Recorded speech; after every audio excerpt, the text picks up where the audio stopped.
Opinion: the Second Nigeria Civil War will be about freedom. FFK. Editor's note: events of the times suggest that Nigeria must apply caution in its political and economic dealings. Calls for a referendum and the agitation for secession are all pointers to a fracture core. The center is threatening not to hold, and Fani Kayode in this opinion piece, tends to point out why the fragile peace of the nation might be snuffed out completely. I freed 1,000 slaves. I could have freed 1,000 more if only they knew they were slaves. Harriet Tubman. On the freedom of Nigeria. How can anyone describe Nigeria as a free nation when Sheikh Othman Dan Fodio, the hero of the core Muslim North, the father of the Fulani Caliphate and the first Mahdi of Nigeria, once said, "Allah has bestowed on me and my people the historic duty to spread the holy faith of the Prophet throughout the Caliphate and convert these pagans. If they refuse to accept Allah and His Prophet, we will wash the earth, the forests, the mountains, the rivers and the streams with their pagan blood. Ours is a holy and righteous calling. We are doing the work of Allah." How can anyone describe Nigeria as a free nation when Sir Ahmadu Bello, the Sardana of Sokoto, the premier of the northern region and the second Mahdi of Nigeria, once said, "The new nation called Nigeria should be in a state of our great-grandfather Othman Dan Fodio. We must ruthlessly prevent a change of power. We use the minorities in the north as willing tools and the south as conquered territory and never allow them to rule over us and never allow them to have control over their future. Nigeria cannot be free if Buhari rules like a monarch." How can anyone describe Nigeria as being free when General Muhammadu Buhari, the indisputable king of the north, the avenging sword of the Caliphate, the almighty president of the Federal Republic, the unquestionable leader of the African Mujahideen and the third and last Mahdi of Nigeria, once said, "It is my intention to spread Sharia to every part of Nigeria, and that why should Christians bother when Muslims chop off the hands of Muslims in the name of Sharia, and that Muslims should only vote for Muslims, and finally that an attack on Boko Haram is an attack on the north.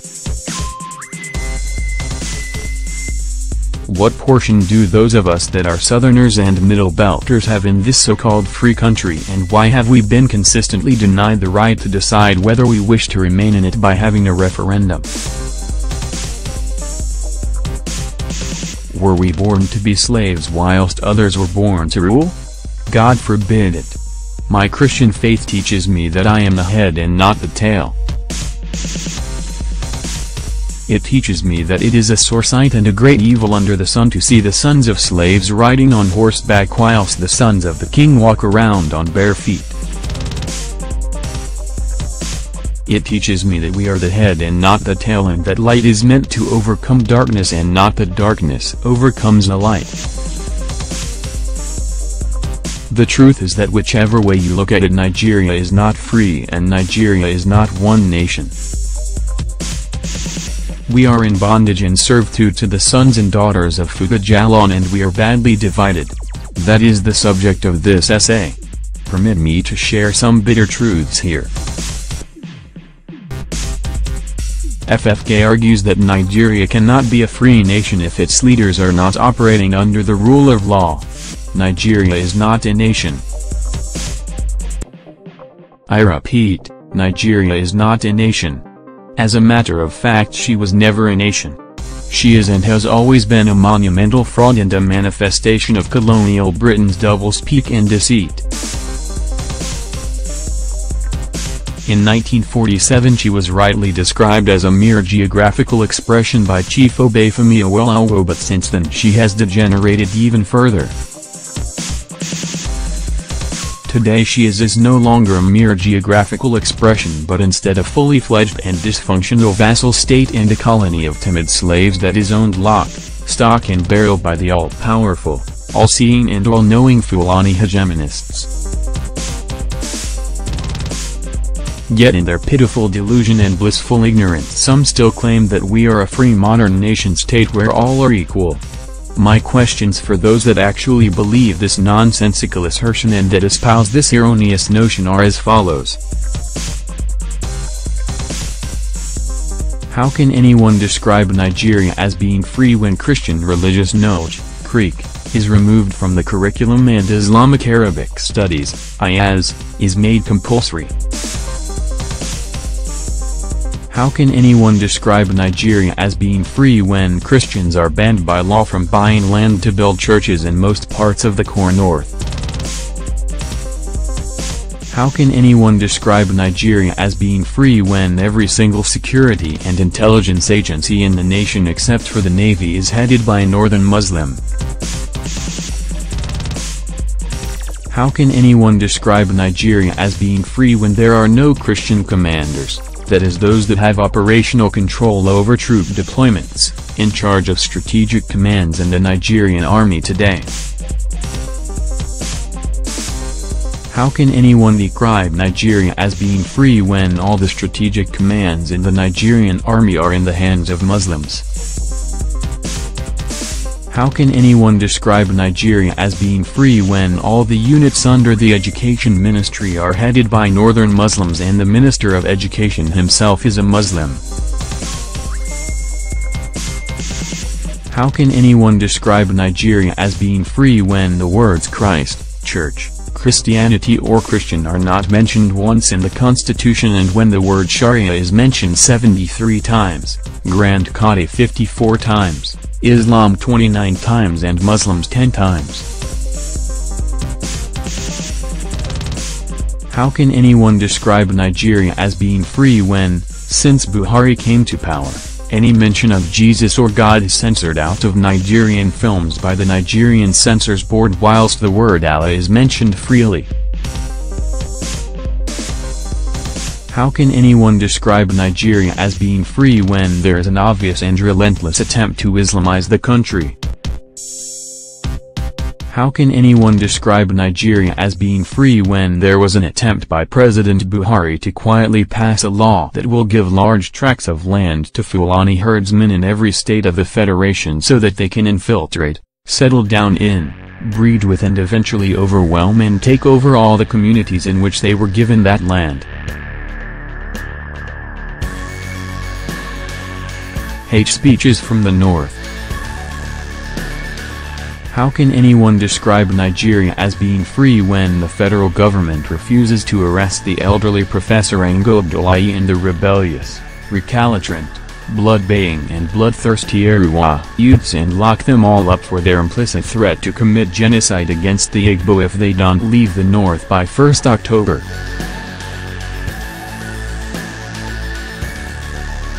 How can anyone describe Nigeria as being free when the Arewa youths can send an open letter to the acting president describing the entire Igbo race as ingrates who have not learned their lessons from the past and who ought to be thrown out of the north and out of Nigeria?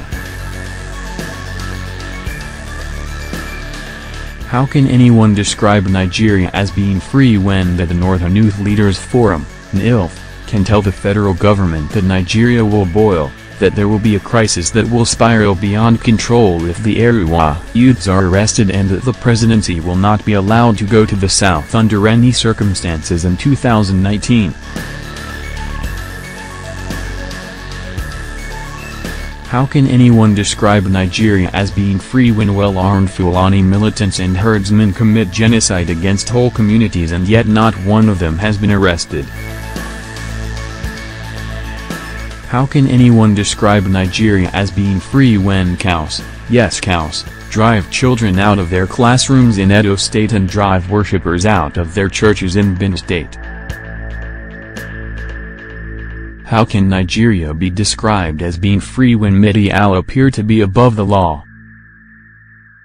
How can anyone describe Nigeria as being free when we are about to enter a season of carnage, chaos and enemy, and when the federal government have shown no desire or inclination to deliver our people from those who believe that they own Nigeria and who wish to drink our blood and eat our flesh.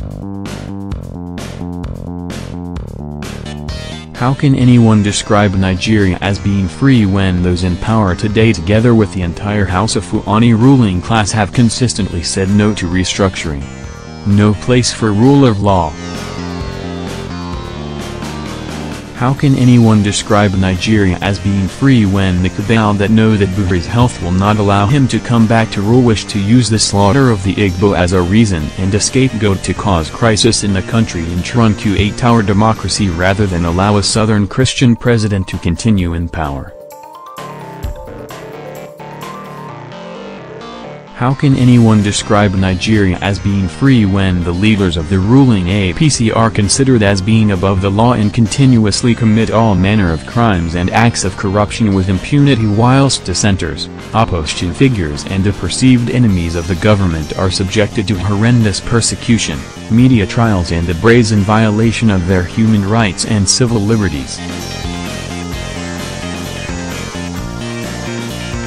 How can anyone describe Nigeria as being free when the welfare of cows and the interest of cattle rearers are more important than that of hard-working and productive patriots and innocent young school children? How can anyone describe Nigeria as being free when, since Buhari came to power, it is very difficult for a northern Christian to get admission into Ahmadu Bello University, the leading institution of higher learning in northern Nigeria? How can anyone describe Nigeria as being free when there's a strange Arabic insignia and unintelligible Arabic words apparently depicting Othman Dan Fodio's battle cry inscribed on the coat of arms of the Nigerian army? How can anyone describe Nigeria as being free when English is replaced with Hausa in Nigerian army parades? How can anyone describe Nigeria as being free when President Muhammadu Buhari openly expresses his disdain for the Igbo and encourages the hate speech and threats that they are being subjected to today? How can anyone describe Nigeria as being free when acting President Yemi Osinbajo will allege that there is corruption in the church but dare not allege that there is corruption in the mosques? How can anyone describe Nigeria as being free when the acting president condemns what he describes as hate speech yet he refuses to arrest and detain those who not only kill Christians, Southerners and Middle Belters but who also incite their murderous foot soldiers against them every day? I could go on and on.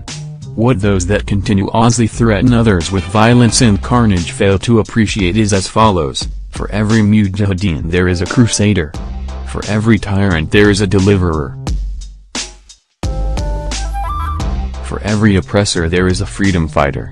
For every globalist there is a nationalist. For every integrationist there is a separatist. For every lily-livered and chicken-hearted coward there is a courageous and valiant hero, and for every Goliath there is a David. Yet despite our collective and pitiful servitude there is a silver lining on this very dark cloud. The demand for restructuring or, failing that, self-determination and full-blown independence is now very strong amongst the progressive forces and the long-oppressed ethnic nationalities in the land. This, coupled with the demand by the leaders of the three southern zones that the Arewa youths must withdraw their threat to the Igbo, is commendable and historic. They have also issued a timely warning that an attack on the Igbo would be deemed as an attack on the entire South. This gives us hope. This indicates to us that the tree of liberty will soon be watered by the blood of the patriots and tyrants as it once was in the history of each and every one of the great Western democracies. This proves that we are finally ready to pay the terrible price for our collective freedom and to make the necessary sacrifices. Simply put, The yoke and affliction of slavery and bondage shall soon be broken and Nigeria shall soon be free.